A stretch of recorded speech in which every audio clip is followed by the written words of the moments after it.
পরীক্ষা শেষ, মুখে হাসি। তাই বেরিয়ে পড়লাম দুজন মিলে 2 দিনের জন্য কন্যগড়ে দিদুনের বাড়ি।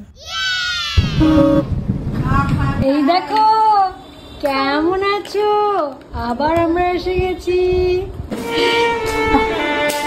আমরা এসেছি সন্ধেবেলা, নাতনিকে খেতে দেবে, তাই মা চলে গেছে দোকানে। দোকান থেকে কি নিয়ে এসেছি চলো দেখি। দোকান থেকে নিয়ে এসেছে,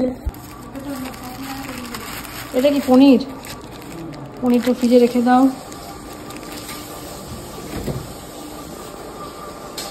ওটা ওপরে রাখলাম। হ্যাঁ,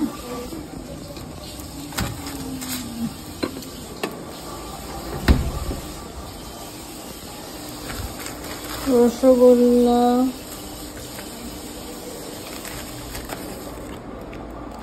সিঙ্গাড়া। এটা কি? এটা কি বোঁদে? 2 প্যাকেট রসগোল্লা, 2 প্যাকেট গজা। এটা কি গজা? এইসব তোমার খুব খাওয়ারে না? এবার আমরা খাবো, একজন পাবে না। এটা গজা, মুড়ি দিয়ে মাখবি সিঙ্গাড়া। গরম গরম মনীন্দ্র সিঙ্গাড়া। চলো একটা করে তুলে নাও, একটা করে তুলে নাও। মুড়ি দিয়ে আমি খাওয়া, বাটিতে ঠান্ডা গরম লাগবে তো। ঠিক আছে।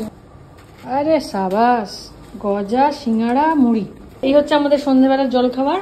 আর একজন লোলুপ দৃষ্টিতে আমার খাবারের দিকে দেখছে। এই দেখো,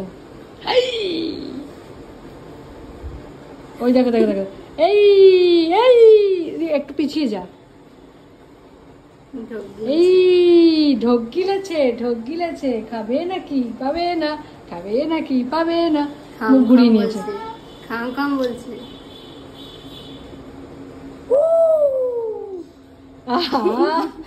আম করছে গো। তোমার তো খাওয়া হয়ে গেছে, তোমাকে দেবো না, দেবো না, তোমাকে দেবো না, দেবো না।